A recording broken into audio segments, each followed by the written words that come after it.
भगवते वासुदेवाय। ओम नमो भगवते वासुदेवाय। ओम नमो भगवते वासुदेवाय। मुखं करोति वाचालं पंगुं लंघयते गिरिं यत्कृपातमहं वन्दे श्रीगुरुदीनतारिणं परमानन्दमाधवं श्रीचैतन्यमीश्वरम्। हरे कृष्णा। श्रीमद् भगवद गीता यथारूप और हम कर रहे अध्याय 14 और उसका नाम है प्रकृति के दो गुण। चार गुण, तीन गुण। भाटिया माता जी बोल रहे 4 गुण। क्या बात है, आप 2 बोल रहे तो मैं भी एक कदम आगे हूँ, न तो मैं भी 3 नहीं बोलूंगी। प्रकृति के 3 गुण, सत्वगुण, रजोगुण और तमोगुण। बहुत ही सुंदर अध्याय चल रहा है।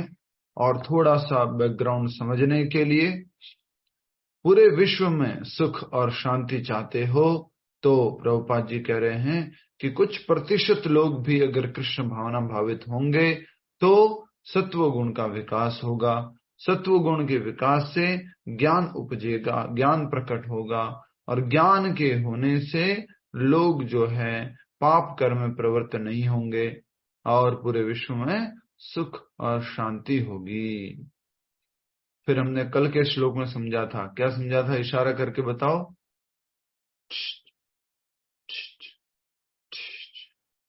ठीक है, क्या बात है, एक्सपर्ट है आप सब लोग। हरि वो।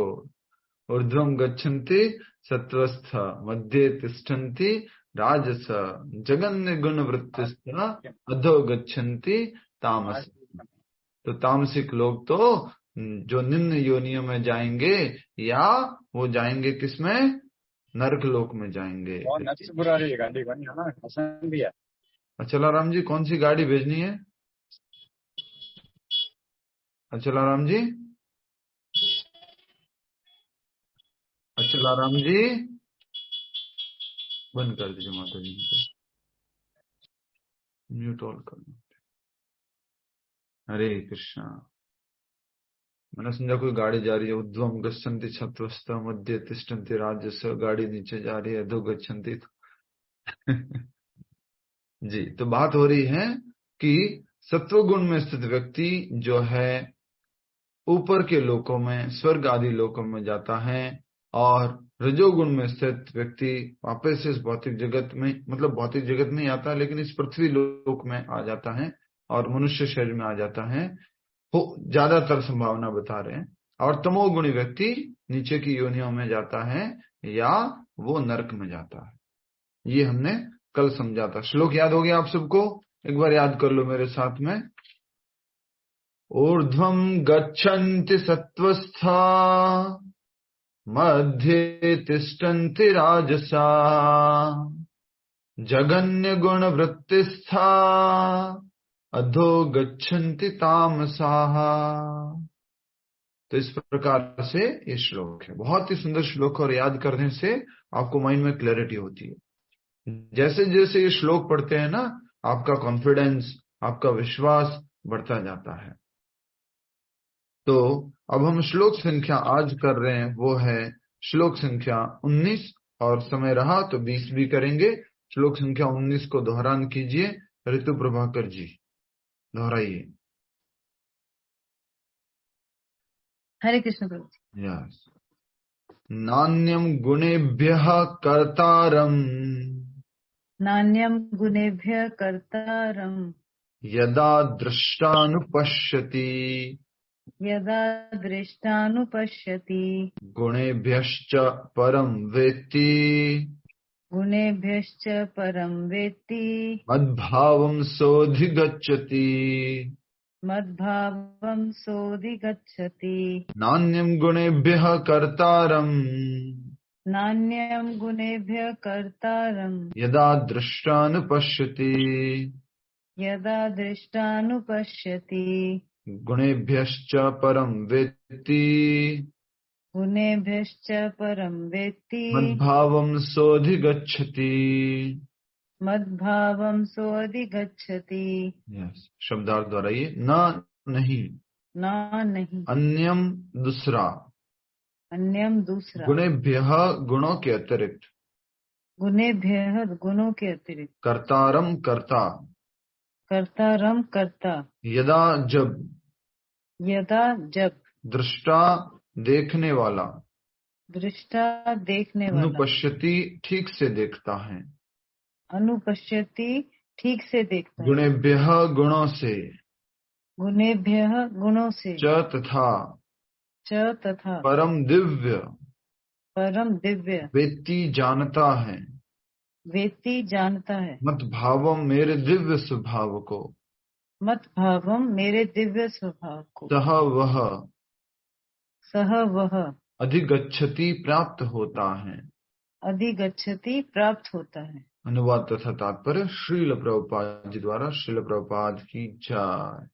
अनुवाद द्वारा ये, जब कोई यह अच्छी तरह जान लेता है कि, जब कोई यह अच्छी तरह जान लेता है कि समस्त कार्यों में प्रकृति के तीनों गुणों के अतिरिक्त, समस्त कार्यों में तीनों गुणों के, समस्त कार्यों में प्रकृति के तीनों गुणों के अतिरिक्त, समस्त कार्यों में प्रकृति के तीनों गुणों के अतिरिक्त अन्य कोई कर्ता नहीं है, अन्य कोई कर्ता नहीं है। और जब वह परमेश्वर को जान लेता है, और वह जब परमेश्वर को जान लेता है, जो इन तीनों गुणों से परे हैं, जो इन तीनों गुणों से परे हैं, तो वह मेरे दिव्य स्वभाव को प्राप्त होता है। तो वह मेरे दिव्य स्वभाव को प्राप्त होता है। अति सुंदर, बहुत बहुत धन्यवाद। हरे हरे कृष्ण। कृष्णा। देखिए कितना सुंदर श्लोक है। भगवान लगभग हर एक अध्याय में एक या दो बार, 3 बार या 4 बार, 12वें अध्याय में तो बार बार, 7वें अध्याय में भी बार बार क्या बोल रहे हैं? भगवान कह रहे हैं सो अधिगच्छति, सो अधिगच्छति, वह प्राप्त होता है। किसको प्राप्त होता है? मद भावम, मद भावम। तो कहा जा रहा है मेरे स्वभाव को, मेरे भाव को प्राप्त होता है। तो बहुत ही सुंदर श्लोक है। इसी अध्याय में और पिछले अध्याय में भी ये श्लोक आ चुका है, इसी तरह की बात आ चुकी है। एक बार फिर से हम अच्छे से उस श्लोक को समझने का प्रयास करेंगे। लिखा हुआ है नान्यम गुणेभ्यः कर्तारम, न अन्यम, दूसरा कोई नहीं है। क्या? कर्तारम, कर्ता। यदा दृष्टानुपश्यति, जब इस तरह से व्यक्ति देखता है तो वो ठीक से देखता है, सही से ही देखता है। कर्ता कौन है? प्रकृति के 3 गुण। हम भी कुछ भी विचार कर रहे हैं, कुछ भी सोच रहे हैं, वो भी किस कारण से सोच रहे हैं? हमारे अंदर विचार भी प्रकट हो रहा है, वो भी किस कारण से हो रहा है? बोलो, प्रकृति के 3 गुणों के कारण। आज थोड़ी और क्लैरिटी आ रही है आपको? पहले हमने समझा था इच्छा हम करते हैं, काम प्रकृति करती है, लेकिन हमारी इच्छा भी प्रकृति के द्वारा प्रभावित है। हमारी इच्छा के ऊपर भी 3 गुणों का प्रभाव है। यस और नो? यस। तो प्रकृति के 3 गुण। तो कहा जा रहा है समस्त कार्यों में प्रकृति के 3 गुणों के अतिरिक्त अन्य कोई कर्ता नहीं है। जब कोई यह अच्छी तरह जान लेता है, और गुणेभ्यश्च वेत्ति, गुणेभ्यश्च वेत्ति। और भगवान के बारे में क्या कहा जा रहा है कि भगवान जो है गुणेभ्यश्च वेत्ति परम। और भगवान को कोई व्यक्ति जान लेता है, क्या जान लेता है? कृष्ण खुद बोल रहे हैं मद भावम, मुझे, मेरे स्वभाव को सोऽधिगच्छति प्राप्त होता है। कब प्राप्त होता है? गुणेभ्यश्च परम वेत्ति, गुणों से परम जानकर। वेत्ति मतलब, जोर से बोलेंगे, वेत्ति मतलब जानकर। मुझे इन 3 गुणों से परे जानकर अगर कोई व्यक्ति ये जान लेता है कि ये 3 गुण काम कर रहे हैं और इसके अतिरिक्त और कोई कार्य नहीं कर रहा है, मद भावम सोऽधिगच्छति। बोलो, मद भावम सोऽधिगच्छति, मेरे स्वभाव को प्राप्त होता है, मुझे प्राप्त होता है। तो बार बार भगवान इसी बात को बोल रहे हैं अलग अलग अध्यायों में अलग अलग तरीके से कि वो भगवान के धाम चला जाता है, भगवान के धाम को प्राप्त हो जाता है, भगवान के स्वभाव को प्राप्त होता है। कौन सा श्लोक था पिछले श्लोकों में, कौन बताएगा लेटेस्ट, इसके पहले जब भगवान ने बोला था कि प्रभु जी 13.19 19 एंड 20 में। अच्छा, उससे पहले भी एक श्लोक है ना, 2 में बोला ना समकक्ष 14वें अध्याय का दूसरा श्लोक क्या बोला था? मम साधर्म्यम आगताः, मम साधर्म्यम आगताः, मेरे स्वभाव को प्राप्त कर लेता है, आगताः। 14वें अध्याय का दूसरा श्लोक। जो ये दिव्य ज्ञान को अगर कोई समझेगा और इसमें स्थित होएगा तो वो मम साधर्म्यम आगताः, वो मेरे पास आ जाएगा, मेरे स्वभाव को प्राप्त कर लेगा। ठीक है, तो इसी अध्याय में भगवान ने दूसरी बार बता दिया है। क्लियर है? आपको समझ में आ गया? अच्छा लग रहा है? भगवान बोल रहे हैं मेरे पास आओगे। ठीक है, वेरी नाइस, हरि बोल। एक बार अनुवाद फिर से पढ़ता हूं मैं। जब कोई यह अच्छी तरह जान लेता है कि समस्त कार्यों में प्रकृति के तीनों गुणों के अतिरिक्त अन्य कोई कर्ता नहीं है, और जब वह परमेश्वर को जान लेता है जो इन तीनों गुणों से परे हैं, तो वह मेरे दिव्य स्वभाव को प्राप्त होता है, मेरे दिव्य स्वभाव को, मेरे धाम को प्राप्त होता है। बहुत ही सुंदर श्लोक है। दो बातें बोली है मात्र। एक बात ये बोली है कि भौतिक दुनिया में जो भी कार्य हो रहा है वो प्रकृति के तीनों गुणों के प्रभाव में हो रहा है, इस बात को जान लेना। और इस बात को जान लेना कि भगवान इन तीनों गुणों के अंडर में नहीं है, वो इन तीनों गुणों से परे है, परम व्यक्ति, परे जानकर।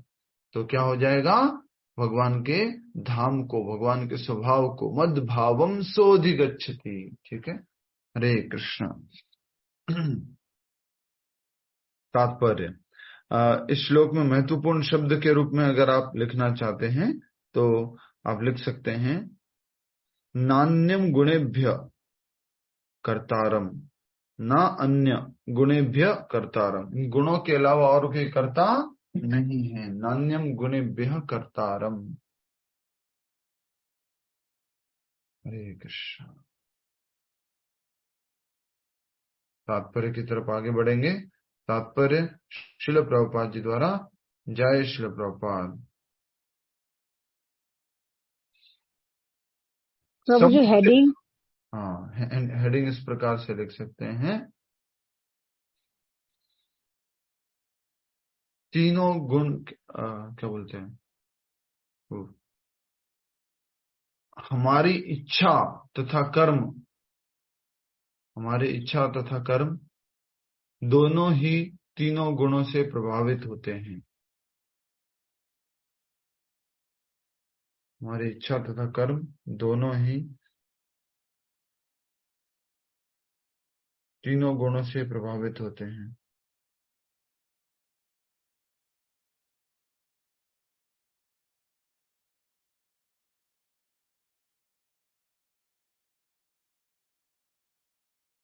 ठीक है, बहुत अच्छा।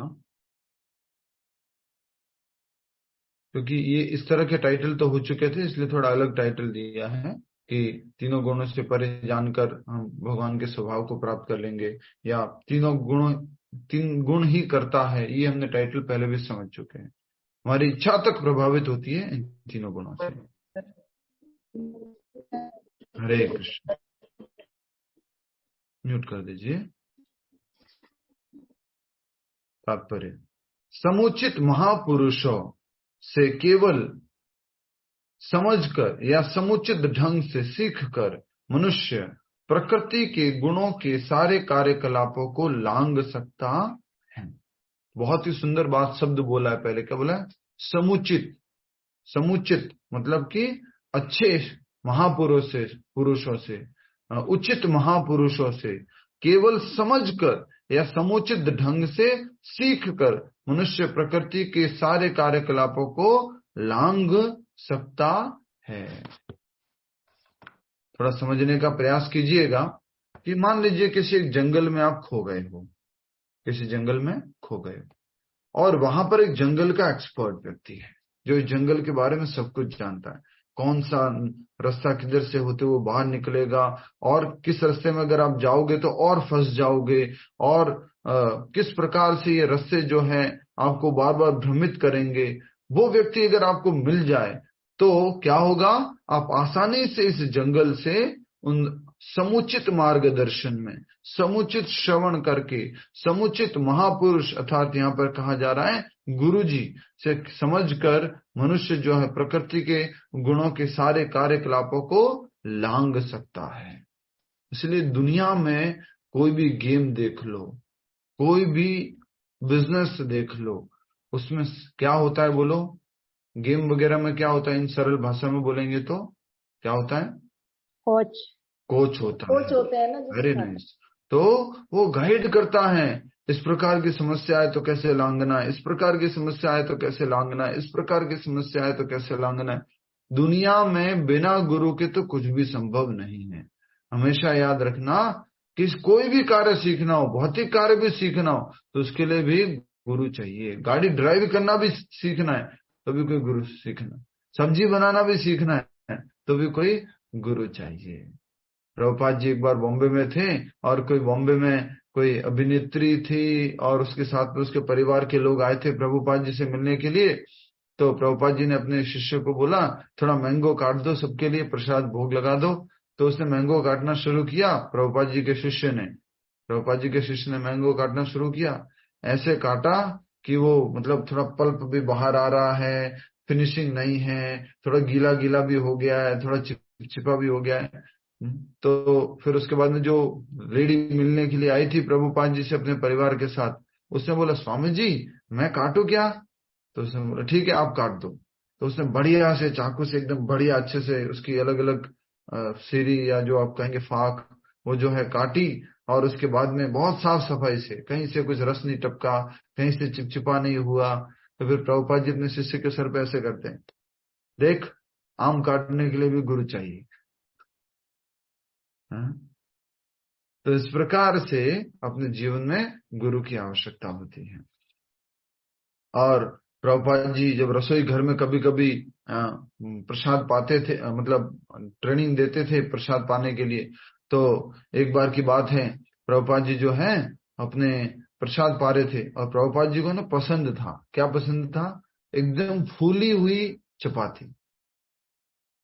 चपाती अगर बन रही है तो कैसी होनी चाहिए, फूली हुई, एकदम अच्छे से सिकी हुई, फूली हुई। प्रभुपाद जी को ये पसंद था। तो प्रभुपाद जी जो है देखते हैं प्रसाद पाने के लिए बैठे, कोई फॉरेनर डिसाइपल आया हुआ था नया नया, उसको चपाती बनाना अच्छे से आता नहीं था।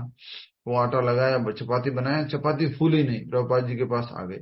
प्रभुपाद जी जो है उसको देखिए क्या हुआ, चपाती फूल क्यों नहीं रही है? वो आटा ठीक नहीं है, कुछ सही से सिक नहीं रही है, फ्लेम तेज चल रहा है। प्रभुपाद जी ने एक पाली, फिर दोबारा आई ऐसी, फिर से दोबारा पाली प्रभुपाद जी ने। तीसरी बार जब आई, प्रभुपाद जी ने बोले ये क्या हो रहा है बार बार? तो फिर वो प्रभुपाद जी जो है अपना हाथ धो करके रसोई घर में जाते हैं और बोलते हैं अच्छा लाओ मैं बनाता हूँ। प्रभुपाद जी ने चपाती बेली, उसके बाद में उसको अच्छे से उसके तवे के ऊपर रखा, और हुआ ये कि चपाती फिर भी नहीं फूली। तो डिसाइपल जो है, फॉरेनर जो है, वो साइड में अपने आप में मुस्कुराने लगा, स्वामी जी से भी नहीं फूली है, स्वामी जी से भी नहीं फूली।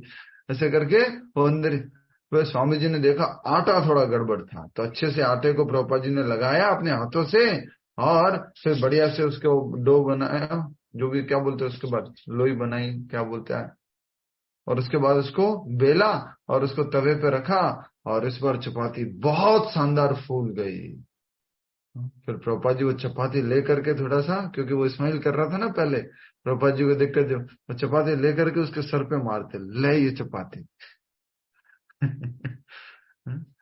तो बोल रहे थे नहीं फूलेगी, ये लो। फिर प्रभुपाद जी ने बोला I know how to make good chapatis from bad atta and good devotees from bad people.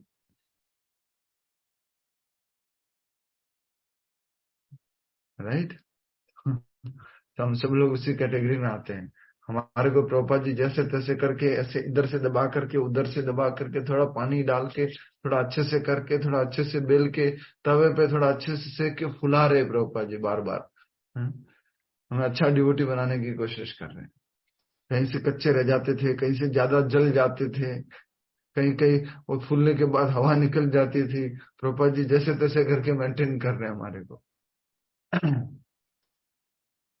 हरे कृष्णा। हरे कृष्णा। मेहनत के साथ साथ अभ्यास भी चाहिए। यस, बहुत सुंदर। तो प्रभुपाद जी बता रहे हैं कि एक प्रमाणिक गुरु के निर्देशन में, महापुरुषों के निर्देशन में, समुचित मार्गदर्शन में आप इन तीनों गुणों को क्या कर सकते हो? इशारा करके बताओ, तीनों गुणों को क्या कर सकते हो? लांग सकते हो, क्रॉस ओवर कर सकते हो। नेक्स्ट, वास्तविक गुरु कृष्ण हैं और वे अर्जुन को यह दिव्य ज्ञान प्रदान कर रहे हैं। अर्जुन के लिए भगवान श्री कृष्ण गुरु हैं, और वैसे भी कृष्ण पूरे जगत के लिए गुरु हैं, क्योंकि उन्होंने भगवत गीता दी है। इसलिए उनको क्या कहा जाता है? कृष्णम वंदे जगत गुरुम। कृष्ण जगत गुरु है, और इसलिए कहा जा रहा है वास्तविक गुरु कृष्ण हैं और वे अर्जुन को यह दिव्य ज्ञान दे रहे हैं। इसी प्रकार जो लोग पूर्णतया कृष्ण भावना भावित हैं, उन्हीं से, लाइन को अच्छे से समझिए, इसी प्रकार जो लोग पूर्णतया कृष्ण भावना भावित हैं, उन्हीं से प्रकृति के गुणों के कार्यों के इस ज्ञान को सीखना होता है। तो अगर प्रकृति के गुणों के बारे में सीखना चाहते हो, तीनों गुणों के बारे में सीखना चाहते हो, तो प्रभुपाद जी क्या कह रहे हैं कि उन्हीं गुरु से सीखना चाहिए जो कृष्ण भावना भावित में स्थित है। विभा माता जी, प्रभुपाद जी का लास्ट वाला जो वीडियो है वो एक बार यूट्यूब में निकाल दीजिए, जिसमें प्रभुपाद जी बोल रहे हैं, वो रिकॉर्डिंग भी हो रही है। आपको मालूम है प्रभुपाद जी जब शरीर छोड़ रहे थे इस भौतिक जगत में, वृंदावन धाम में, तब अंत समय में भी प्रभुपाद जी ये भागवतम को अनुवाद कर रहे थे, और प्रभुपाद जी इन तीनों गुणों की बात कर रहे थे अंत समय में। सोचो, इसलिए शुरुआत में ही भगवान कृष्ण ने कहा इस अध्याय के कि ऋषि मुनियों ने इस ज्ञान को जानने के बाद, जो मैं तुम्हें पुनः कह रहा हूं, उन्होंने मुक्ति प्राप्त की है, उन्होंने सिद्धि प्राप्त की है। तो अंत समय में भी प्रभुपाद जी इन तीनों गुणों के बारे में बता रहे थे, कैसे इन तीनों गुणों से बाहर निकलना है, सत्वगुण रजोगुण तमोगुण के बंधन से मुक्ति पानी है। तो इसलिए यहाँ पर कहा जा रहा है। हरे कृष्ण प्रभु जी, हरे कृष्ण प्रभु जी। प्रभुपाद जी ने शरीर कब छोड़ा प्रभु जी? 1977 1977 में वृंदावन धाम में।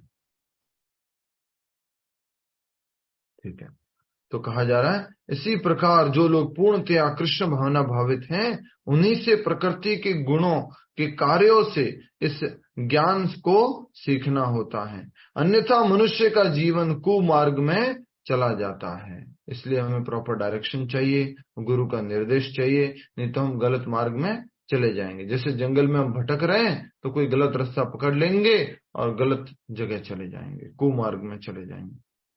मिला वीडियो? जी प्रभु, 1 मिनट का है वो। हाँ, छोटा सा ये, जो सभी लोग देखिएगा ध्यान से। कुछ लोगों को इंग्लिश में या फिर प्रभुपाद जी की आवाज समझ में ना आए।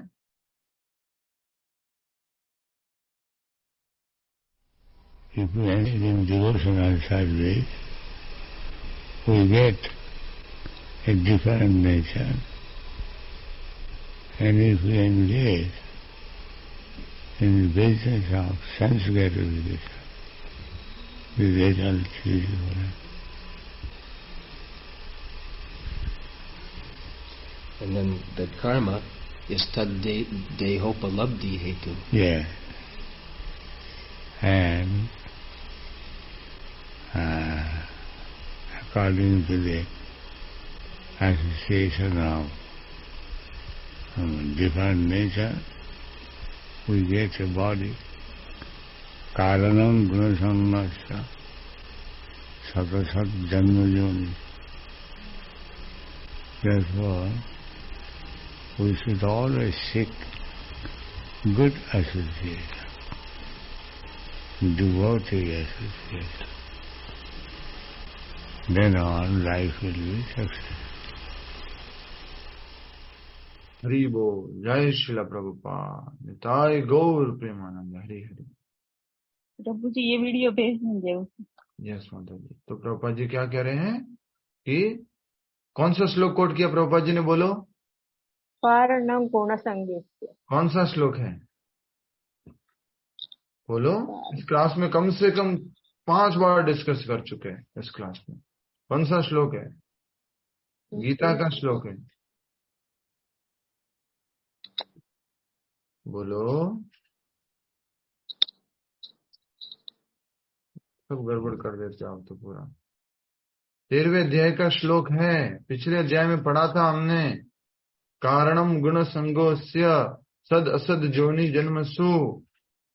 जिस तरह के गुण से हम संगति करेंगे, श्लोक संख्या 22 अध्याय 13।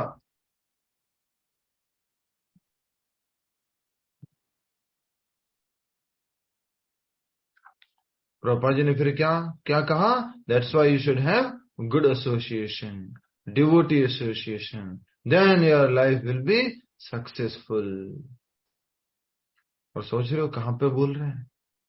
थोड़ा इमेजिन करके देखो। मतलब अनइमेजिनेबल चीजें हैं, लोग हाईलाइट नहीं कर पाए, लेकिन हम सोच भी नहीं सकते। अंतिम समय में कोई किताब लेके बैठा हुआ है और रिकॉर्डर भी साथ में है।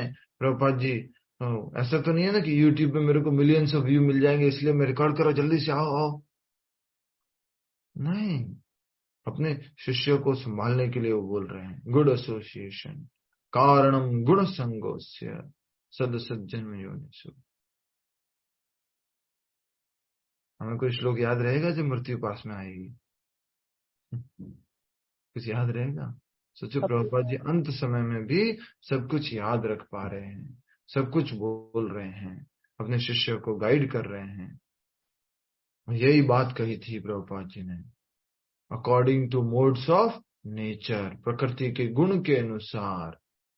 तो कैसे गुण की संगति करोगे वैसा तुम्हारा जीवन होगा। इसलिए प्रभुपाद जी कह रहे good association, mode of goodness, सत्व गुण, कृष्ण भावना भावित एसोसिएशन, डिवोटी एसोसिएशन।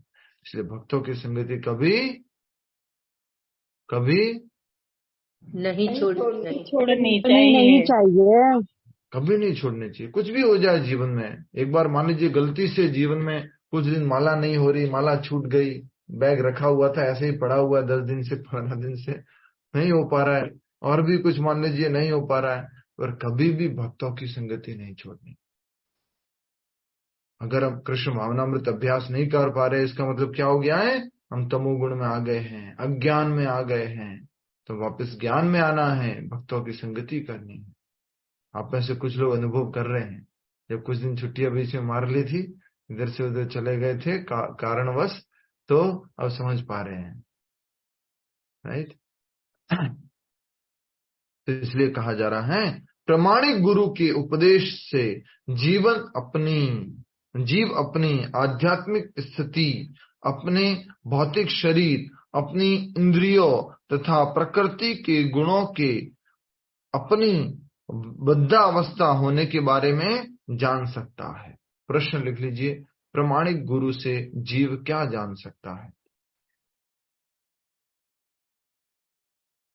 प्रामाणिक गुरु से जीव क्या जान सकता है?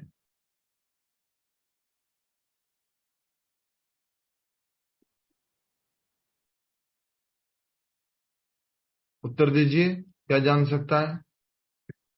गीता तेजानी माता जी, क्या जान सकता है? बोलिए, प्रामाणिक गुरु से जीव क्या जान सकता है? मतलब सही एसोसिएशन में, डिवोटीज के एसोसिएशन में रहना चाहिए। क्या जान सकता है माता जी? लिखा हुआ उसी में से प्रश्न बनाया ना, जो लिखा हुआ है सामने उसी में से तो प्रश्न बनाया है। यस, बोलिए सुभाग माता जी।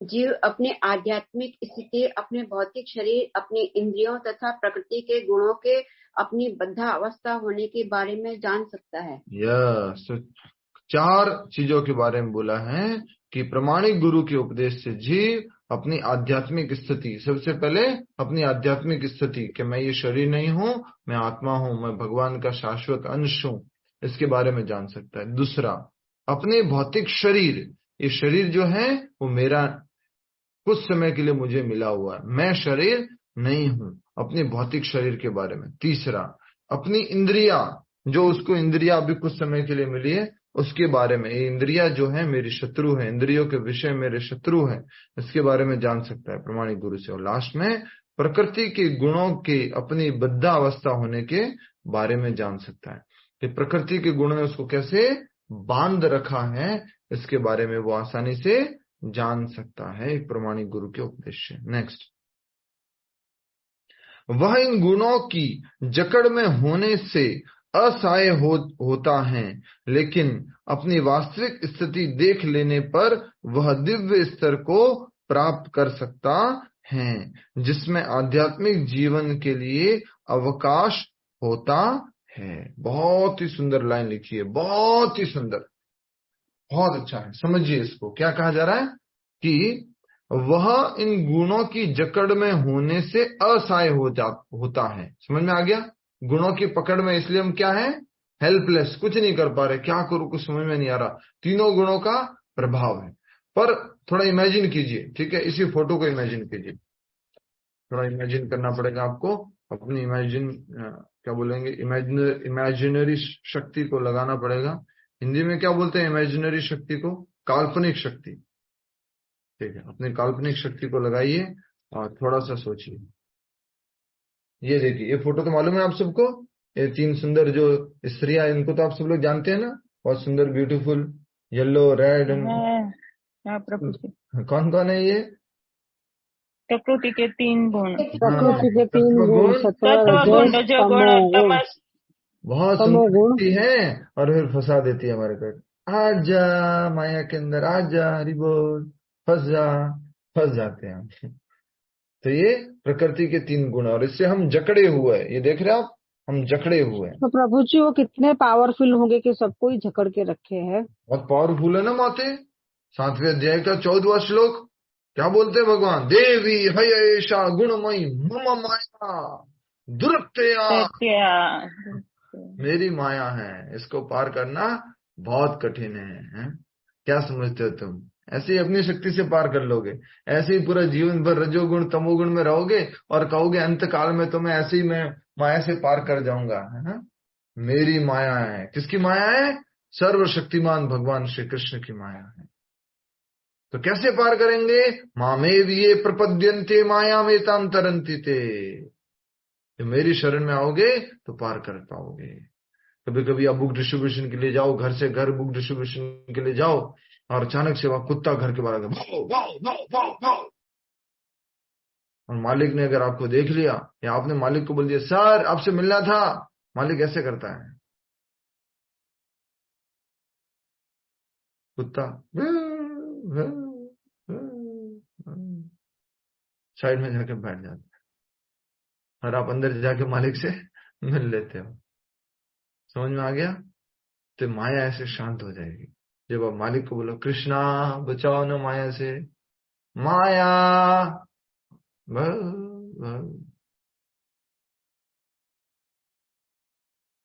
तो माया चुपचाप बैठ जाएगी एकदम शांत, अलग से जाकर। पर हमें पूरा समर्पण करना होगा, समर्पण सीखना होगा। हम तो जैसे ही थोड़ा सा बचाते हैं भगवान माया से, फिर अपने आप को समझा, हाँ माया मेरा क्या बिगाड़ेगी, हाँ माया मैं खुद ही हैंडल कर लूंगा, और इतने फिर माया आती है एकदम से, अहंकार की माया और कोई दूसरी माया, और बीच में पकड़ लेती है। भगवान ही बचा सकते हैं अपनी माया, अपनी शक्ति से माया से नहीं बच सकते। कृष्ण भूलिया जीव भोग वांछा करे, कृष्ण को भूल करके जीव क्या करता है? भोग की इच्छा करता है। कृष्ण भूलिया जीव भोग वांछा करे, पाशाते माया तरे जापोटिया धरे। पीछे माया तैयार है, जैसे कृष्ण इधर है और हम कृष्ण से मुड़ के थोड़ा ऐसे ही हुआ, अच्छा मैं ये एंजॉय करना चाहता हूँ, और माया ने तो जापोटिया धरे, पकड़ लिया एकदम से। या माया है या कृष्ण है, दो ही ऑप्शन है हमारे पास, तीसरा ऑप्शन ही नहीं। देवी देवता लोग तक किसमें है? इन प्रकृति के तीनों गुणों के चंगुल में है। देवी देवता तक नहीं बच सकते। कहां पर लिखा हुआ प्रभु जी? ऐसे ही कुछ भी बोल देते हो। 18वां अध्याय खोलिए, 18वें अध्याय में देखिए कि देवी देवता लोग भी इससे मुक्त नहीं हैं। ये तीनों गुणों के प्रभाव से। कौन सा श्लोक है बताइए? 18वें अध्याय का, जिसमें ये कहा गया है कि देवी देवता लोग भी इन तीनों गुणों के प्रभाव में हैं। कोई भी इन तीनों गुणों के चंगुल से मुक्त नहीं। 18.40। 18.40। और बिल्कुल सही उत्तर देने के लिए बहुत बहुत धन्यवाद। हरि बोल। कैसे मिला आपको इतना जल्दी श्लोक? बताइए, क्या सीक्रेट है? सबको शेयर कीजिए। प्रभु जी, जो आप इम्पोर्टेंट श्लोक बताते हो फिर वो मार्क करते हैं ना, क्या तो मार्क कर लीजिए इंपॉर्टेंट श्लोक। ऐसे मोड़ भी दोगे ना तो मोड़े हुए शब्द श्लोक देख लेंगे तो उसमें ही मिल जाएगा। अच्छा हाँ, तो 18वें अध्याय का 40वां श्लोक। हे कुंती पुत्र, जिस तरह इस सिद्धि को प्राप्त हुआ व्यक्ति परम सिद्धावस्था अर्थात ब्रह्म को, जो सर्वोच्च ज्ञान की, सॉरी मैंने 50 पढ़ रहा हूँ, 40 पढ़ना है, सॉरी मैं वही सोच रहा गलत कैसे मैं पढ़ू। इस लोक में वो यस, इस लोक में, स्वर्ग लोकों में या देवताओं के मध्य कोई भी ऐसा व्यक्ति विद्यमान नहीं है जो प्रकृति के तीनों गुणों से मुक्त हो। न तदस्ति पृथ्व्याम न दिवि देवेषु वा पुनः तत्वं प्रकृतिर्जैर मुक्त यद्दे भी स्त्रिया त्रिभिर्गुणे हैं, त्रिभिर्गुणे हैं। तीनों गुणों से कोई मुक्त नहीं है। गीता तेजानी माता जी, अब थोड़ा समझ में आ रहा है? दिमाग में क्लिक हो रहा है थोड़ा? हमारी इच्छाओं तक को भी इसने कंट्रोल कर रखा है। रिमोट है उसके हाथ में। इच्छा भी ऐसे करोगे तुम, ऐसे सोचोगे, ऐसे ऐसे बोलोगे, सब कुछ कंट्रोल कर रखा है। किसने? देवी है सा गुणमयी। किधर जाएगा नकुल? भांजे। हर समय इन तीनों लेकिन गुण से। प्रभु जी हर समय ये माया से बचना तो मतलब ये मुश्किल ही है। हरे कृष्णा। अच्छे अंधकार से बाहर निकल सकते हो, लेकिन क्या है ना, हमारे अंदर अभी भी भोग की लालसा है। इसलिए मालूम है अपने को, सॉल्यूशन मालूम है। मान लीजिए कोई भोग में लग गए हम, और अपने को मालूम है कि इससे बचने का साधन क्या है, फिर भी वहां अपन वो साधन यूज नहीं करते। ठीक है यार, कर लो यार, भोग कर लो। वहां पर साधन उपयोग कर सकते हो आप। हरे कृष्णा हरे कृष्णा हरे कृष्णा हरे कृष्णा, तुरंत आप सेंसेस में आ जाओगे, ज्ञान में आ जाओगे। हाँ, लेकिन वो भोग में प्रवृत्त, लेकिन नहीं, थोड़ा तो रस लेने दो ना, थोड़ा तो चलता है ना, थोड़ा तो। ये माया चीट करती रहती है, बहुत चीट करती रहती है, सही है प्रभु जी, एकदम सही। बहुत धोखा देती है। अच्छे लोगों को ऐसे गूगली फेंकती है, और उसके अंदर हम क्लीन बोल्ट हो जाते हैं। अभी तो कोई नहीं देख रहा ना, कोई बात नहीं ना, अभी तो मैं अकेला हूं ना, अकेले में तो कर सकता हूँ ना। जैसे प्रभु जी उस दिन भूकंप आया था तो तब भी एकदम से नहीं निकला भगवान कृष्णा का नाम, थोड़ी देर रुक के निकला, तुरंत नहीं निकला। भूकंप आया था, बहुत लंबा भूकंप था, 5-7 मिनट का लंबा चला था।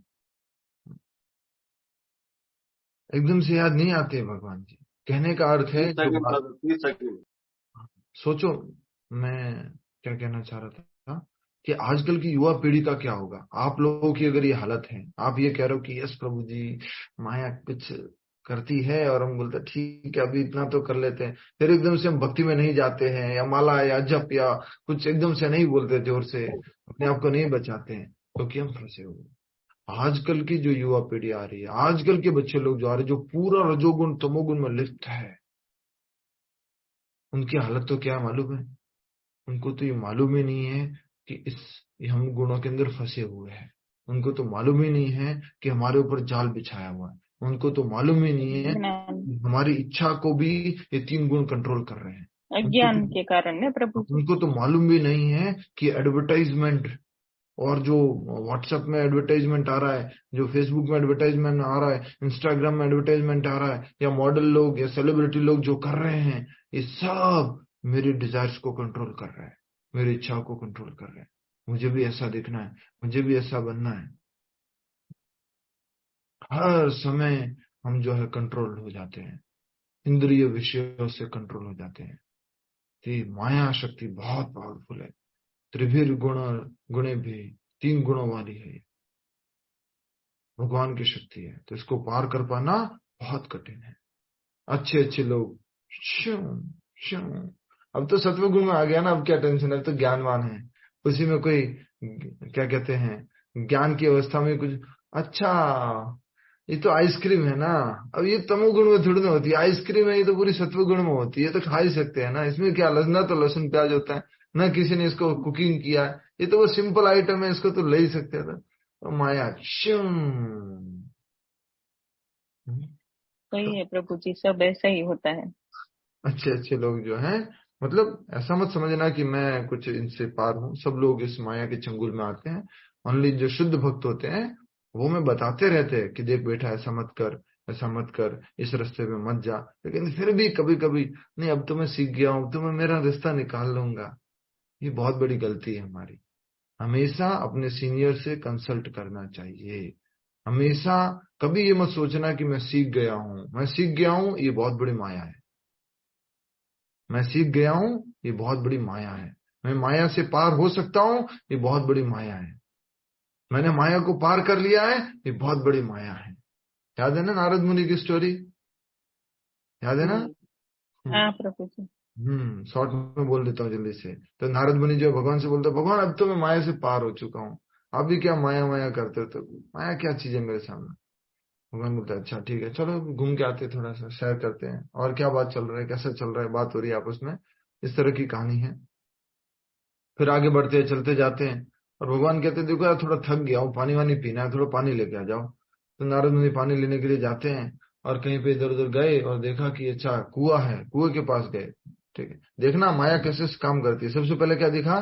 कुआं, तो कुएं के पास गए, और कुएं के पास जाकर के देखते हैं अच्छा बहुत अच्छा पानी लग रहा है, कुआं है, और पास में एक घर भी बना हुआ है, झुपड़ी भी बनी हुई है। तो नारद मुनि सोचते हैं कि कोई ना कोई मालिक होगा, अगर लेना ही है तो मैं तो एकदम साधु आदमी हूँ, पूछ के लूंगा ना, बिना पूछे क्यों लूंगा किसी से, किसी का कुआं होगा पूछ के लूंगा मैं।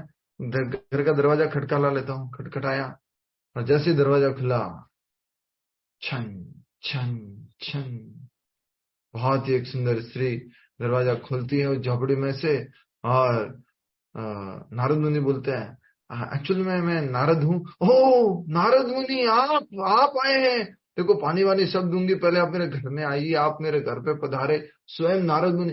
फिर नारद मुनि, हाँ हाँ मैं नारद मुनि, क्यों नहीं आऊंगा आपके घर में, यस बताओ, आशीर्वाद देने के लिए आता हूँ। नारद मुनि एंटर कर गए, और फिर बोलते हैं नारद मुनि जी मैं आपकी कैसे सेवा करूं, आप बहुत बड़े ऋषि, आप हमेशा भगवान के साथ में रहते हैं, आप हमेशा नारायण नारायण नारायण नारायण बोलते रहते हैं, नारद जी आप तो बस हमारे घर पे आ गए, हमारा कल्याण हो गया। और उतने में तो फिर वो नारद जी थोड़ा जल लीजिए, थोड़ा सा स्वीट लीजिए, कुछ तो खाइए नारद मुनि, ऐसे मत। और उधर उधर नारद मुनि देखो अब आप आए हो तो थोड़ा एक वादा करना पड़ेगा आपको, एक प्रॉमिस करना पड़ेगा, आप आए हो तो बोलो क्या आशीर्वाद चाहते हो, क्या मांगते हो मांगो। नारद मुनि बस अब मेरे से शादी कर लो। नारायण नारायण, मंगलम भगवान विष्णु मंगलम गरुड़ध्वजा, हो गया वहीं पर, हरि बोल, शादी भी हो गई, बच्चे भी हो गए, परिवार भी हो गया पूरा। उसके बाद में अचानक से जो है वहां पर बाढ़ आती है, और घर भी बह के चला जाता है, पोते भी बह के जा रहे हैं, मेरा घर, मेरे पोते, मेरे बच्चा और मेरी पत्नी कहाँ गए, सब जा रहा है, बह करके जा रहा है। फिर वापस सूखा सा हो गया, और भगवान वहां पास में खड़े, Narad where is my glass of water, Narad मेरा पानी कहाँ है। नारद कहते हैं अरे भगवान ये क्या हो गया, मैं कहाँ चला गया था, पानी लेने गया था, क्या क्या करके आ गया मैं। तो इस प्रकार से माया बहुत शक्तिशाली है। शिव जी भी एक बार, देखो रियल घटना है, तो वो भी ऐसा सोच रहे थे कि मैं भी माया को पार कर चुका हूँ, तो भगवान ने एक माया का रूप ले लो। देखो माया का हाईएस्ट फॉर्म है ना वो स्त्री है, तो इसलिए वो स्टोरीज ऐसी रिलेटेड है। माया का फॉर्म है, आइसक्रीम भी माया का फॉर्म है, चॉकलेट भी माया का फॉर्म है, आपका जो पसंदीदा खाना है वो भी माया का फॉर्म है, सब माया है, पूरा पति माया है, पत्नी माया है, बच्चे माया, सब माया है। लेकिन एक माया का जो टॉप मोस्ट शक्तिशाली मोस्ट पावरफुल फॉर्म है वो स्त्री रूप में है उस। तो शिव जी जो है वो भी उसमें थे, तो भगवान क्या रूप लेकर के आए, मोहिनी रूप लेके आए, और उस एक स्त्री जो है जब वो बॉल से खेल रही है, टच टच अच्छा, शिव जी देख रहे हैं और वो उनके पीछे चलना शुरू कर दिए। शिव जी तो अपना ध्यान सब छोड़ दिया। सोचिए, तो इतना ज्यादा ये पावरफुल है भगवान की शक्ति। माम एव ये प्रपद्यन्ते मायाम एताम तरन्ति ते। बिल्कुल आसान नहीं है इस माया को पार करना, बहुत मुश्किल है। शिव जी और नारद जी भी ऐसे हो गए तो हम तो हम किस खेत की मूली है। पर इसका क्या बोलते, दुरुपयोग नहीं करना कि वो हो गए तो हम तो हो जाएंगे 1 बार 2 बार 3 बार 4 बार 5 बार, कोई प्रॉब्लम नहीं है। नहीं, का दुरुपयोग नहीं करना। प्रभुपाद जी हरिदास ठाकुर का उदाहरण देते हैं। हरिदास ठाकुर स्वयं माया देवी परीक्षा लेने के लिए थी। स्वयं माया देवी, वैश्य तो बाद में आई, उससे पहले स्वयं माया देवी परीक्षा लेने के लिए आई। तो भी हरे कृष्ण कृष्ण कृष्ण हरे हरे, हरे राम राम राम हरे हरे। माया देवी हार करके चली गई। स्वयं माया देवी समझ रहे, जो भगवान की शक्ति, वो खुद आई थी परीक्षा लेने। उसके बाद में जब वो वैश्य आई, हीरा करके, वो परीक्षा लेने के लिए आई, उसको भी उन्होंने हरे कृष्ण महामंत्र बोला बोला बोला। उस वैश्य ने सुना सुना सुना सुना सुना सुना, और 3 दिन बाद, मतलब प्रतिदिन आती थी, वो उनको बोलते थे बाद में आना बाद में आना बाद में आना, और फिर वो भी श्रवण करके वो लक्ष्य हीरा बन गई। तो उदाहरण है जो प्रमाणिक गुरु के निर्देशन में। हमारी सबसे बड़ी गलती क्या है ना, हम सब लोग नालायक हैं। क्या है, बोलो बोलो, नालायक। कुछ लोग अपने से बहुत सारे अच्छे लोग हैं। कहने का अर्थ क्या है, बचपन से डिसिप्लिन में रहे हैं, माँ बाप के साथ में डिसिप्लिन में रहे, स्कूल में गए तो डिसिप्लिन में रहे, किसी जगह जॉब किया तो वो डिसिप्लिन में रहे, हमेशा से डिसिप्लिन में रहे। उन लोगों को भगवान की शरण आसानी से समझ में आती है। और वो कैसे होते हैं मालूम है, कुछ भी करना होता है तो पूछते हैं। समझ रहे आप, पहले माँ बाप से पूछते थे, फिर टीचर से पूछते थे, फिर ऑफिसर से पूछते, कभी खुद का डिसीजन नहीं लेते, तो हमेशा वो सेफ रहते थे। और हम लोग अपने आप को स्टाइलिश समझने वाले, थोड़ा सा क्या बोलते हैं, एक्स्ट्रा ऑर्डिनरी समझने वाले, पापा से क्या पूछना, ये तो मैं कर ही सकता हूँ, गए काम से। गुरु जी डायरेक्शन दे रहे हैं, गुरु निर्देश दे रहे हैं, ये मत करना ये मत करना ये मत करना, ये करना ये करना ये करना। ठीक है ना, देख लेंगे, ऐसा भी देख लिया, माया इतनी भी क्या ताकतवर है, देख लेंगे। समझ में आ रहा है मैंने क्या बात बोली है? बचपन से डिसिप्लिन में रहना कितना जरूरी था। आप में से कितने लोग हैं, ईमानदारी से बोलिए, जो बचपन से डिसिप्लिन में रहे, माँ बाप ने जैसा बोला वैसा किया, उन्होंने जैसा बताया वैसा, जब भी कोई प्रश्न था उनसे जाके पूछा। Very nice.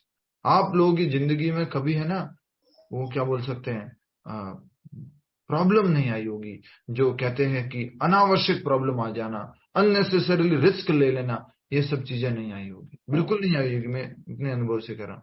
पर मेरे जैसा लड़का जो बचपन से ही नालायक हो, जो माँ बाप से भी चोरी करता हो, माँ बाप का भी पैसा चोरी करके पानी पूरी खाना जाता हो या सैंडविच खाने जाता हो, माँ बाप को भी मालूम नहीं पड़े, और उसके बाद में घर में आके भी जबरदस्ती एक आध रोटी नाटक के तौर पर खा लेता हो कि देखो कुछ नहीं खाया बाहर मैंने, मैं खा रहा हूँ इधर खाना, पर एक ही रोटी क्यों खाई, थोड़ा सा पेट दुख रहा है इसलिए एक रोटी खाई मैंने। ऐसे लोगों का क्या होगा? ऐसे लोगों का इजी नहीं है, ऐसे लोगों का इजी नहीं है। मैं आश्रम में देखता हूँ कुछ प्रभु जी लोग हैं जो बचपन से सिंसियर है, मैं देखा इसलिए बोल रहा हूँ। वो हर कोई काम जैसा नियम बताए गए, सारे नियमों को पालन करते हुए, गुरु के प्रमाणिक रूप में आदेश जो है उनको पालन करते हुए, टेम्पल के जो प्रेसिडेंट है, वाइस प्रेसिडेंट प्रभु जी हैं, उन सब की बातों को मानते हुए अपना जीवन जीते हैं। तो वो रिस्क में नहीं पड़ते हैं, खतरे में नहीं पड़ते हैं। आग में अंगुली डालोगे तो हाथ तो जलेगा ना। आपके गुरुजी बोल रहे आग में अंगुली मत डालो, लेकिन हम अरे क्या, मैं नहीं जलने वाला, तुम जल जाते हैं। ऐसे जो लड़के हैं, ऐसे जो लोग हैं जो डिसिप्लिन में रहे हैं, बचपन से जो एक प्रॉपर माँ बाप के गाइडेंस में, टीचर्स के गाइडेंस में रहे हैं, मैं गारंटी के साथ कहता हूँ उनके लिए भगवान की शरण को हमेशा अपने जीवन में पकड़ के रखना आसान होता है। तो आप में से जो लोग इस प्रकार से अपना जीवन बिताए हैं ना, बहुत भाग्यशाली हो, बहुत भाग्यशाली हो। आप आसानी से सत्व गुण में स्थित हो सकते हो, लंबे समय तक स्थिर रह सकते हो, भगवान के चरणों को पकड़ के रख सकते हो, बहुत आसान है। जो जो नालायक होगा, जो इधर उधर मुंह मारने वाला होगा, वो भगवान की चरण पकड़ने के बाद भी इधर उधर थोड़ा देखेगा। भगवान के सामने कोई तुलसी अर्पण कर दी किसी ने, हाथ चरण पर, थोड़ा मैं ले लूं क्या, थोड़ा मैं, हर जगह वो थोड़ा थोड़ा कुछ कमीशन लेने की कोशिश करता है। अहंकार के कारण, अपने आप को शरीर और एक्स्ट्रा ऑर्डिनरी पर्सन मानने के कारण वो ऐसी गलतियां कर बैठता है। समझ में आ रहा है आप सभी को? तो आज एक बहुत सुंदर लाइन लिख लीजिए। डिसिप्लिन को हिंदी में क्या बोलेंगे? डिसिप्लिन, अनुशासन। अनुशासन। अनुशासन। अनुशासन सही शब्द नहीं है, और भी कोई अच्छा शब्द?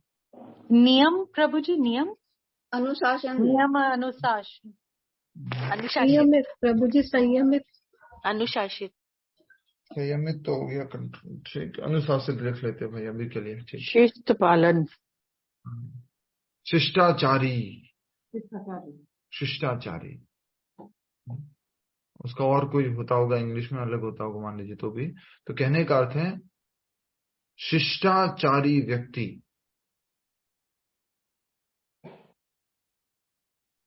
बराबर आज्ञाकारी प्रभु होगा। आज्ञाकारी, शिष्टाचारी, अनुशासित लिख लीजिए, आपको जो समझ में आता है। और उसका अर्थ क्या, आगे क्या लिखेंगे? बराबर भक्ति बहुत आसान, मंजिल बहुत करीब।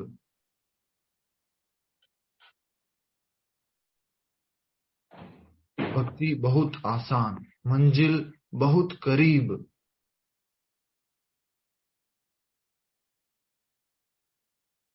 फिर लिख सकते हैं अनुशासित, अनुशासित या अनाज्ञाकारी या अशिष्टाचारी बराबर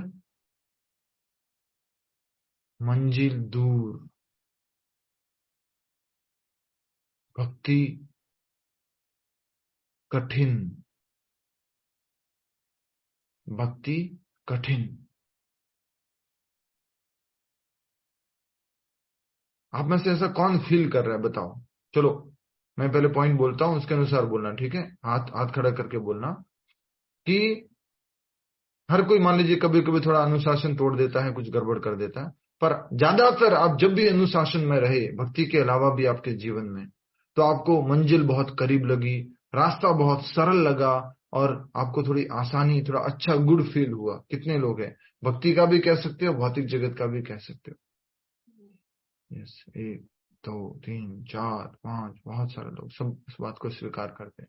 तो बिल्कुल सत्य बात है। फिर जब हमें बता दिया गया है कि मंजिल ये है, रास्ता ये है, उसके बाद अगर हमने अनुशासन पालन नहीं किया तो वो रास्ता क्या हो जाता है हमारे लिए? कठिन हो जाता है। मान लीजिए आपको कहा गया था, छोटा सा उदाहरण देता हूं, ध्यान से सुनना, छोटी छोटी बातों में बहुत सीक्रेट बसा हुआ है। आपको कहा गया था कि तुम इस रास्ते पे बस एक एक पैर रखते हुए अच्छे से सीधे सीधे सीधे चलते जाना, ये कहा गया था। अनुशासित बालक ने क्या किया? ऐसे किया, एक एक पैर रखते रखते रखते रखते रखते वो आगे गया। और एक जो थोड़ा सा क्या बोलते चंचल था, उसने क्या किया? अरे यार रास्ता मिल चुका है ना, अब क्या है, वो ऐसे पैर उछालते उछलते रहे, स्टाइल से चलता हुआ जा रहा है। और हुआ वो ये कि पैर मरोड़ पे, पैर में मोच आ गई और वहीं पे पैर जो है वो लेकर के बैठ गए। समझ में आ रहा है क्या कहना चाह रहा हूं मैं? जैसा बताया जा रहा है वैसे चलते जाओ, चलते जाओ, चलते जाओ, चलते जाओ, आसान है। अपना दिमाग लगाओगे, अपना थोड़ा कुछ प्लस माइनस करोगे, गड़बड़ हो जाएगा। इसलिए ये शास्त्र का नाम है एज इट इज। इसलिए प्रभुपाद जी का जो ये ज्ञान है वो एज इट इज है। मेरा तो प्रैक्टिकल अनुभव है भाई। बोल दिया गया कि ऐसा करना, कि मान लीजिए जैसे बोल दिया गया, सरल भाषा में बोल रहा हूँ, थोड़ा स्वीकार कर रहा हूँ आप सब लोगों के सामने, कि आश्रम का ही प्रसाद पाया करो। मान लीजिए ये नियम बना दिया, आश्रम के अंदर एक नियम बना दिया, मात्र आश्रम का प्रसाद पाया करो। और किसी के घर पे गए, कोई प्रभु जी, कोई माता जी, अरे प्रभु जी आप आए हैं घर पे, कुछ तो लेके जाइए, प्रसाद पाके जाइए। प्रसाद ही तो है ना, भोग तो लगा हुआ है ना, ठीक है दे दीजिए। तो उन्होंने जो दिया, खाया, और भी खाया, एक जगह खाया, 2 जगह, मन में क्या है? प्रसाद ही तो पा रहा हूं ना, बिल्कुल गलत नहीं है, प्रसाद पा रहे हो, बिल्कुल ठीक बात है। लेकिन आश्रम का नियम क्या था? आश्रम का ही प्रसाद पाना है। आश्रम का नियम क्या था कि आश्रम का ही प्रसाद पाना है। लेकिन हमने वो नियम तोड़ दिया अपनी मर्जी से, कभी इसके यहाँ, कभी उसके यहाँ, कभी एमबीटी में, कभी गोविंदास में, कभी किधर प्रसाद पा रहे हैं। तो क्या होगा? फिर धीरे धीरे माया पकड़ती जाएगी, माया पकड़ती जाएगी, माया पकड़ती जाएगी। तो डिसिप्लिन में रहना बहुत आवश्यक है। समझ में आया आप सब लोगों को मैं क्या कहना चाह रहा हूं? उदाहरण अति आवश्यक है। इतना डिटेल आश्रम की बातें बतानी नहीं चाहिए आप लोगों को क्लास में, लेकिन बोल रहा हूं। ठीक है, तो प्रभु जी सुनेंगे। एक बार मैंने क्लास में ऐसे ही बोल दिया आश्रम की बात, तो पीछे से मुझे प्रभु जी ने बोल दिया क्लास में मत बोला करो ये सब। संडे क्लास में बोला था मैंने। हरे कृष्णा प्रभु। पर अगर देखा जाए तो इन एवरी सर्कमस्टांसेस कुछ जो नियम होते हैं वो एब्सोल्यूट होते हैं कि ठीक है हम उनको मानेंगे, but sometimes when we think out of the box कि या तो जो अभी तक चलता आ रहा है या जो हमारे बड़ों ने कहा है या whatever that is, in out of the box जाते हैं, then when we can do much better. हो सकता है वो इंस्टेंटली हर्ट भी करते हैं या लगते भी गलत सेवा है। करने की बात अलग है। सेवा करना, आउट ऑफ द बॉक्स जाना अलाउड है। कहां तक अलाउड है?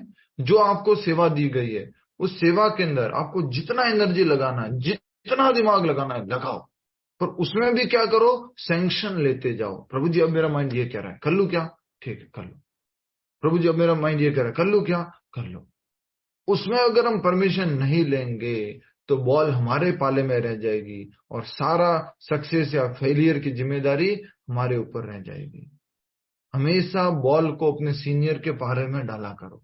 आपने बोला था मैंने ऐसा किया, आपने बोला था मैंने ऐसा किया, आपने बोला था मैंने ऐसा किया, आपने बोला था मैंने ऐसा किया। देखो अब कुछ होगा मेरे को, आपकी वजह से होगा। समझ में आ रहा है आपको? तो इसलिए out of the box Prabhupad ji बोलते हैं जा सकते हो, अपने फील्ड में जाओ, अच्छे से जाओ, लेकिन फिर भी परमिशन लेके जाओ। अपना सीनियर बता रहा है। लेकिन प्रभु जी आजकल की जनरेशन जो है ना, अगर उनसे ऐसे कहो तो वो ये कहते हैं हम अकाउंटेबल भी है, आप परेशान मत। हम अकाउंटेबल है जो हम कर रहे हैं, ऐसे बोलते हैं। कौन बोलता है? हम ही अकाउंटेबल भी है। अगर हम कुछ गलत कर रहे हैं तो हम किसी को ब्लेम नहीं कर रहे हैं कि आपके हमें किसी और के कारण हुआ। ऐसे बहुत कम बच्चे बोलते हैं आजकल के कुछ ना। हरे कृष्णा प्रभु जी। लीना माता जी की तो बेटी बहुत प्यारी है, वो कहती होगी हमारे बच्चे तो करते भी गलत काम है और फिर ब्लेम भी हमें ही कर देते हैं आपकी वजह से। बहुत कम बच्चे जो ऐसे बोलते हैं कि हम जिम्मेदारी लेते हैं। प्रभुपाद जी ने क्या बोला था पिछले श्लोक में? सत्वगुणी लोग तो जिम्मेदारी लेते हैं, वो गंभीर हो जाते हैं। रजोगुणी और तमोगुणी जिम्मेदारी नहीं लेना चाहते, किसी भी चीज की जिम्मेदारी नहीं लेना चाहते। तो ये समझने की बात है। बहुत ही दिव्य ज्ञान है कृष्ण भावना में जो मिला है ना हमें, किसी को नहीं मिला है, किसी को नहीं मिला है। और फिर भी माया, तीनों गुण, पुरानी आदतें सब खींच के लेके जाती है। पुरानी ऐसी आदतें कभी खींच के लेके जाती है। कभी पानी पूरी खींच के लेके चली जाएगी, कभी सैंडविच खींच के चला लेके जाएगा, कभी कोई पुराने कपड़े, कोई मूवी सॉन्ग, कोई वीडियो, कुछ खींच के लेके चला जाएगा। कभी कभी सोचना चाहिए दिमाग में, वो बैड मेमोरी को कैसे इरेज करूं यार, वो गंदी मेमोरी जो अंदर चली गई है उसको कैसे साफ करूं मैं। कल ही हम किसी एक व्यक्ति को, बहुत बड़े बिजनेसमैन को बता रहे थे कि जीवन में दुख के पल तो बहुत समेट के रखे हुए हैं। मतलब बहुत सारे दुख की बातें, गंदी बातें बहुत दिमाग के अंदर भरी हुई है। खुशी की बातें भी इतनी भर लो, एटलीस्ट इतनी भर लो सॉरी, हरे कृष्ण। तो खुशी की बातें भी इतनी भर लो कि कभी आप उस खुशी की बातों में घूमने चले जाओ तो एकदम चेहरे पे स्माइल आ जाए। क्या चित्रकूट की यात्रा थी, वाह क्या बढ़िया प्रसाद था। जगन्नाथपुरी में, वाह रथ यात्रा में कितना बढ़िया खींचने को मिला था। ओहो बहुत सुंदर।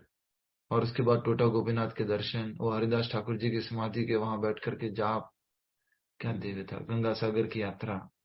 तो कुछ गुड मेमोरीज भी रखो अपने दिमाग में। प्रभु जी लोगों की संगति, कीर्तन, भजन, दर्शन, श्रवण, कभी कभी उनमें घूमने जाया करो, कभी कभी उनमें घूमने जाया करो, याद किया करो उनको। ठीक है, तो पहले ये तात्पर्य पूरा कर लेता हूँ। आज प्रवचन ज्यादा हो गया है, मैं सोच रहा था श्लोक 1 करूंगा, 2 करूंगा। हरे कृष्ण। अच्छा, मुझे प्लीज आज याद दिला देना, मुझे वो ऑडियो रिकॉर्ड करना है, और मैं भूल चुका हूँ कॉन्टेक्स्ट क्या था। देखो वो कभी कभी याद आता है, जो मैंने बताया था ना आंखें बंद करके एक बार, जो कि सुबह सुबह आप जो है उसका ऑडियो बनाना था मुझे, कि हम सब परम भगवान श्री कृष्ण के अंश हैं, हम ये शरीर नहीं है। उसमें कुछ बोला था स्पेसिफिकली, कुछ अच्छा बोला था, तो वो किसी को याद आ रहा तो मुझे याद दिलाइएगा, और वो बहुत जरूरी है करना अपने लिए अभ्यास। तो हम बात कर रहे थे प्रमाणिक गुरु के निर्देशन में। अगर प्रमाणिक गुरु के निर्देशन में कार्य करेंगे, जैसा वो बता रहे वैसा करते जाएंगे, तो क्या होगा, हम सफल हो जाएंगे, भक्ति का मार्ग बहुत सरल होगा, मंजिल बहुत जल्दी प्राप्त होगी। तो कहा जा रहा है, वह इन गुणों की जकड़ में होने से अस्थायी होता है, लेकिन अपनी वास्तविक स्थिति देख लेने पर अपने आप को क्या देखता है, वो जकड़ा हुआ। देखो एक बार अपने आप को देखो, मैं तीनों गुणों से जकड़ा हुआ हूं। और फिर उसके बाद में एक प्रमाणिक गुरु से सुनते हो, तुम ये शरीर नहीं हो, तुम आत्मा हो। तो अपनी वास्तविक स्थिति को देखा, तुम सच्चिदानंद हो, तुम मेरे धाम आ सकते हो। अपनी वास्तविक स्थिति को देखने लग गए आप, तो क्या हो गया, देख लेने पर वह दिव्य स्तर को प्राप्त कर सकता है, जिसमें आध्यात्मिक जीवन के लिए अवकाश है। उस जीवन में आध्यात्मिकता का अभ्यास करने का समय है। आध्यात्मिक जीवन के लिए अपना जीवन को कुछ भाग को समर्पण कर सकते हैं। नेक्स्ट, वस्तुतः जे विभिन्न कर्मों का कर्ता नहीं होता, उसे बाध्य होकर कर्म करना पड़ता है, क्योंकि वह विशेष प्रकार के शरीर में स्थित रहता है, जिसका संचालन प्रकृति का कोई गुण करता है। हम कोई भी कार्य क्यों करते बोलो, बाध्य होकर। किससे बंधे होकर के, प्रकृति के तीनों गुणों से बंधित होकर के कार्य करते हैं। और हमारी इच्छा भी किसके द्वारा कंट्रोल्ड है, प्रकृति के तीनों गुणों द्वारा। इसलिए अर्जुन ने एक प्रश्न पूछा था 3 अध्याय में, किसी को याद है क्या प्रश्न पूछा था? जल्दी से खोलो 3 अध्याय का 34 या 35वां श्लोक, फास्ट, समय कम है अब। 3 अध्याय का 36वां श्लोक, 36वां श्लोक 3 अध्याय का। मिल गया सबको? खोल लिया? हाथ दिखा दो, यस और नो। 3 अध्याय का 36वां श्लोक। ऐसे कर लिया करो, होल्ड भी कर सकते हो कि भाई अच्छा जल्दी से ढूंढना है, तो ऐसे मिल लिया करेगा। ठीक है, 3 अध्याय का 36वां। अर्जुन वाचा अथ केन प्रयुक्तोऽयं पापम चरति पुरुषः अनिच्छन पिवार्ष्णेया बलादिव नियोजितः। अनुवाद, अर्जुन ने कहा, हे वृषणिवंशी अर्थात भगवान कृष्ण, मनुष्य न चाहते हुए भी पाप कर्मों के लिए प्रेरित क्यों होता है? ऐसा लगता है कि उसे बलपूर्वक उसमें लगाया जा रहा है। किसका बल है बोलो, ये किसका बल है? उत्तर दो। तीनों गुणों का प्रकृति के तीनों गुणों का बल है। अगले प्रश्न, अगले ही श्लोक में भगवान ने उत्तर दिया। क्या उत्तर दिया है? कामेश क्रोधेश रजो गुण समुद्भवः महाशनो महापाप्मा विद्येनमिह वैरिणम। कह रहे हैं, शिव भगवान ने कहा, हे अर्जुन, इसका कारण रजोगुण के संपर्क से उत्पन्न काम है, जो बाद में क्रोध का रूप धारण करता है, और जो इस संसार का सर्वभक्षी पापी शत्रु है। रजोगुण से क्या उत्पन्न हुआ? काम उत्पन्न हुआ, इच्छाएं उत्पन्न हुई, और इच्छा उत्पन्न हुई, और इच्छा, जितना रजोगुण और इच्छा, अब तो मैं ये काम करूंगा, पीछे फोर्स लग रहा, कर ये काम, कर कर कर, और हम सब कर। तो इस प्रकार से हमें समझने की आवश्यकता है, ये गुण जो है हमारे ऊपर हावी हो जाते हैं। इसलिए कहा जा रहा है कि उसे बाध्य होकर कर्म करना पड़ता है। वापस आज के श्लोक में आ जाइए, क्योंकि वह विशेष प्रकार के शरीर में स्थित रहता है, जिसका संचालन प्रकृति का कोई गुण करता है। जब तक मनुष्य को किसी आध्यात्मिक मान्यता प्राप्त व्यक्ति की सहायता नहीं मिलती, तब तक वह यह नहीं समझ सकता कि वह वास्तव में कहाँ स्थित है। जल्दी से बताओ, अगर कहीं पर जाना है तो सबसे पहले क्या मालूम करना है? जल्दी बताओ,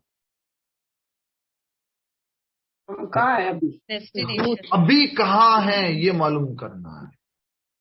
इसलिए कहा जा रहा है कि जब तक आध्यात्मिक मान्यता प्राप्त व्यक्ति की सहायता नहीं मिलती, वेरी इंपॉर्टेंट लाइन, इसको लिख सकते हो, अंडरलाइन कर सकते हो। जब तक मनुष्य को किसी आध्यात्मिक मान्यता प्राप्त व्यक्ति की सहायता नहीं मिलती, तब तक वह यह नहीं समझ सकता कि वास्तव में वह कहाँ स्थित है। और जब तक हमें यह मालूम नहीं पड़ेगा कि हम कहाँ स्थित है, तो हम क्या नहीं कर पाएंगे, क्या नहीं कर पाएंगे, यात्रा शुरू नहीं कर पाएंगे, यात्रा शुरू ही नहीं कर पाएंगे। लेफ्ट में कदम बढ़ाना है कि राइट में बढ़ाना है, कि आगे जाना है कि पीछे जाना है, कुछ भी नहीं मालूम कर पाएंगे। प्रामाणिक गुरु की संगति से वह अपनी वास्तविक स्थिति समझ सकता है। इसे समझ लेने पर वह कृष्ण भावनामृत में स्थिर हो सकता है। कृष्ण भावना भावित व्यक्ति कभी भी प्रकृति के गुणों के चमत्कार से नियंत्रित नहीं होता। 7वें अध्याय में बताया जा चुका है कि जो कृष्ण की शरण में जाता है वह प्रकृति के कार्यों से मुक्त हो जाता है। जो व्यक्ति वस्तुओं को यथारूप में देख सकता है, उस पर प्रकृति का प्रभाव क्रमशः घटता जाता है। और वस्तुओं को यथारूप में कब देख सकते हैं? जैसी है वैसी कब देख सकते हैं वस्तुओं को? बोलो बोलो। मोड ऑफ गुडनेस में, सत्व गुण में, मोड ऑफ गुडनेस में, सत्व गुण में जो कहा जा रहा है। हाँ, और फिर 7वें अध्याय का 14वां श्लोक यहाँ पर बोला गया है। क्या बोला गया है? 7वें अध्याय के श्लोक में बताया जा चुका है, जो कृष्ण की शरण में जाता है वह प्रकृति के कार्यों से मुक्त हो जाता है। मामेव ये प्रपद्यन्ते मायामेतां तरन्ति ते। तो आज के श्लोक में भी यही कहा गया है कि भगवान को अगर जान लिया कि वो तीनों गुणों से परे हैं, और ये जान लिया कि हमारा हर एक कार्य प्रकृति के तीनों गुणों द्वारा प्रभावित है, तो हम समझ गए और हम भगवान के धाम को, भगवान के स्वभाव को प्राप्त कर सकते हैं। इस प्रकार से ये आज का बहुत ही सुंदर श्लोक है। सुना करो, दोबारा सुना करो, तिबारा सुना करो। धीरे धीरे आपकी दृष्टि, आपका विचार, आपके सोचने की शक्ति, आपका तरीका बदल जाएगा। और बहुत इंपॉर्टेंट आज एक लाइन लिखवाई है, बच्चों को डिसिप्लिन, हम सबको डिसिप्लिन में रहना ये बहुत आवश्यक है। बहुत बड़ी गलती करते क्या? आदत से मजबूर है, आदत से लाचार, क्या बोलते हैं, कंडीशनड बाय नेचर, प्रकृति से फंसे हुए हैं। पुराने जैसे अभी भी ऐसे ही करते, भक्ति में आने के बाद भी ऐसे ही करते हैं। पहले जैसे थे, पहले माँ बाप से चोरी करके खाते थे, अभी भगवान के जो गुरुजी हैं और गुरुजी के जो प्रमाणिक टेम्पल प्रेसिडेंट है उनसे चोरी करके इधर उधर घूमने चले जाते हैं, इधर उधर कुछ कर लेते हैं। माया तो काम करती है, फिर पकड़ लेती है। तो बहुत ही सुंदर आज का ये श्लोक है। और धन्यवाद कि आज आपने मुझे प्रवचन देने के लिए थोड़ा मजबूर किया। आज क्लास कम, प्रवचन ज्यादा हुआ। अच्छा हुआ प्रभु जी, हमको भी समझने का हुआ ना, बहुत अच्छा लगा। और कुछ नहीं लगा जी। और पढ़ाई के बीच बीच में ऐसा होना भी चाहिए प्रभु जी। रिकॉर्डिंग बंद करना मत।